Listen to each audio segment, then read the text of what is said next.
Hi Foxes, and welcome back to my channel. Thank you so much for joining me today. My name is Brittany. I am SHOPFOXBURROW on the Poshmark app, SHOPFOXBURROW on Etsy and Instagram, and today I'm here with a little bit of a wrap-up video.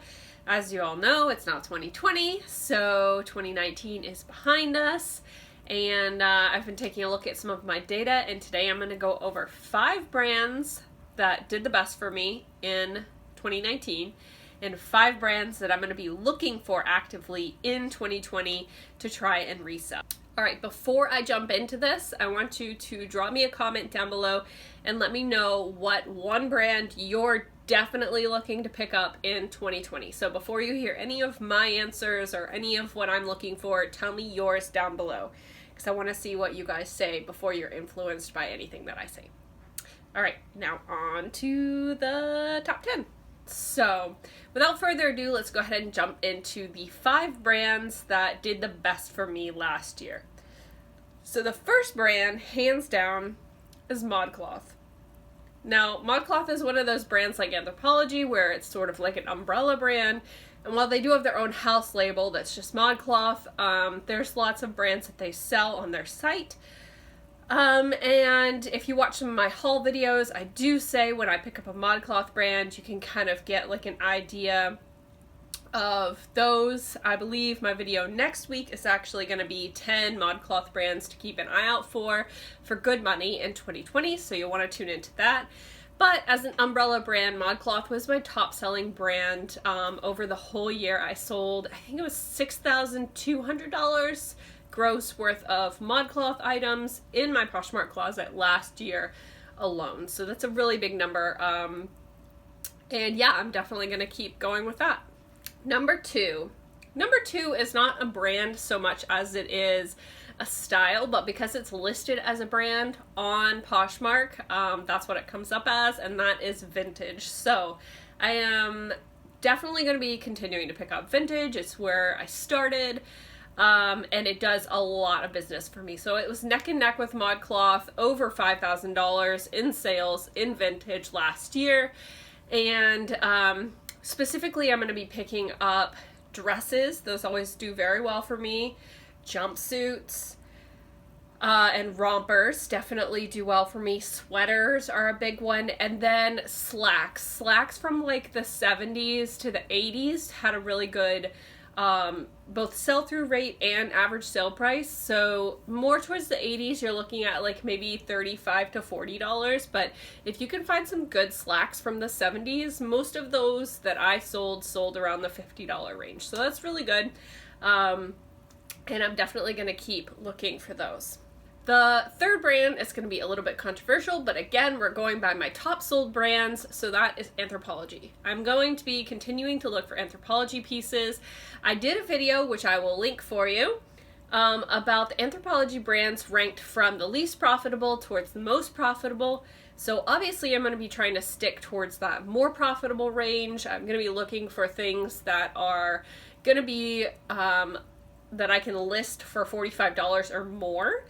And that's going to be a lot of like the newer brands, the Indian brands. And so that's one of the things that I'm going to be looking for when I'm checking Anthropologie tags. Where is it made? What is it made out of? What is the style like? Is it modern? And I'm definitely going to be continuing to sell Anthropologie brands in my Poshmark closet. Number 4 was actually a surprise to me, and that is J. Crew. So I do not pick up a lot of J. Crew because I've had a lot of trouble moving it in the past. But when I looked back through my solds, I did sell some jeans. I sold some sweaters, particularly ones that were like embellished or had something printed on them, like a graphic sweater. And then things like button downs did not do as well. So those were more in like the $15 price point. So I'm going to stay away from those. I was actually just chatting with a reseller friend last night who does amazing with J. Crew. She had I think like 4 or 5 J. Crew sales in a row in one day, I believe, and they were all from like $45 to $60, and I was like, how do you do this? So we were kind of going back and forth about what sits for her and what sells quickly. I guess J. Crew dresses take a long time to sell. Skirts can be good, but mostly if they're the wool skirts or the pencil skirts, those are desirable. Anything from 2014 and later, you're going to have a better chance of selling.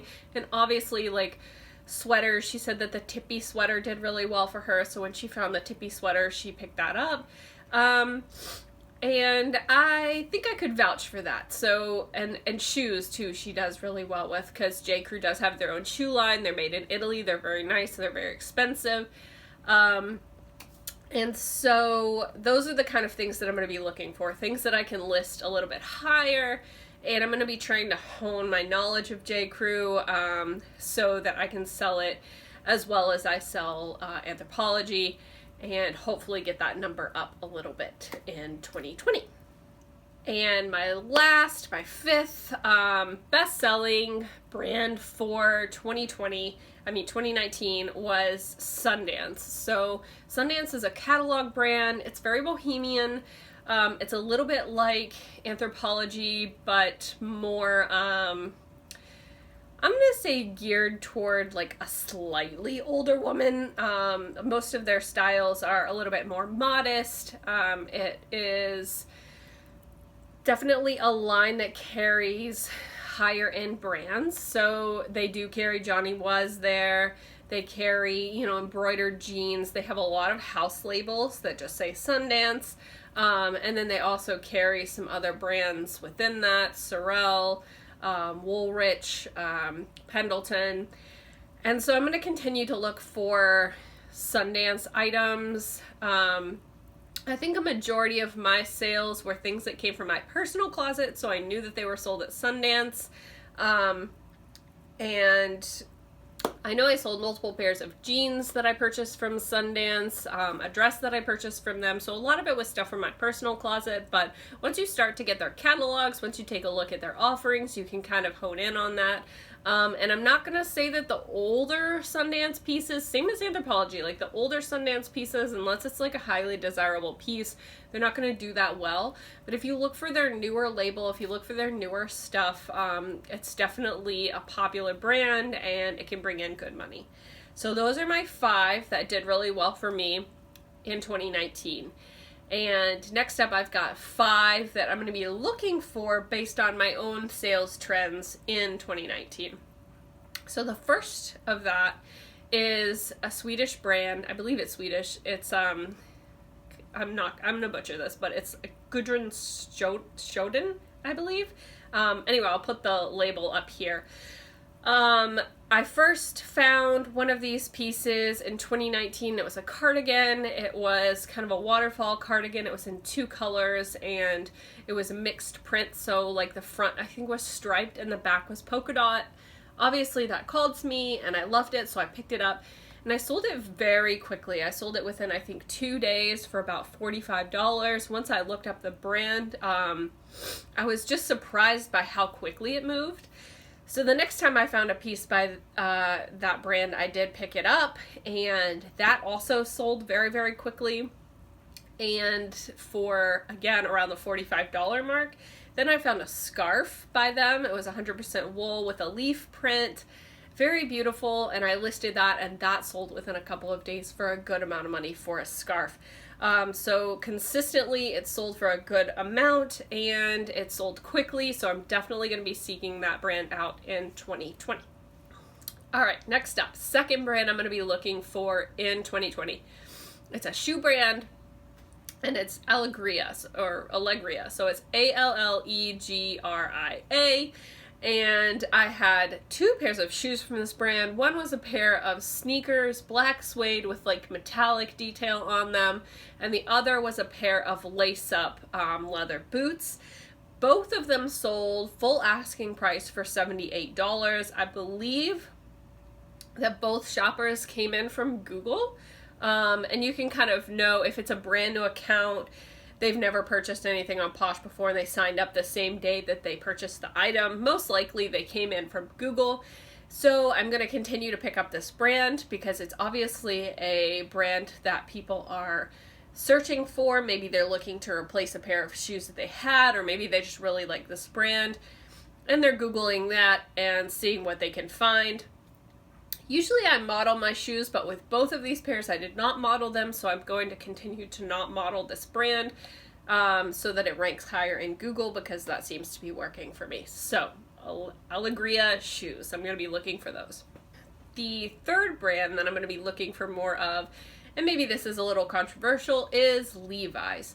So I've actually had pretty good luck with Levi's this year. I have not been one of the ones to sort of jump on the vintage Levi's bandwagon. I will list them when I can find them. Usually I purchase them at the bins, but I have found some other Levi's items that sold really quickly or got a lot of interest. Pearl snap shirts are definitely something that I'm going to look out for. Utility jackets. I had one that sold within a couple of days on Posh for about $50. And then just very interesting distressed vintage Levi's that are more of that desirable style, like the 550 or the 505 or the 501s. Those I'm going to be looking for.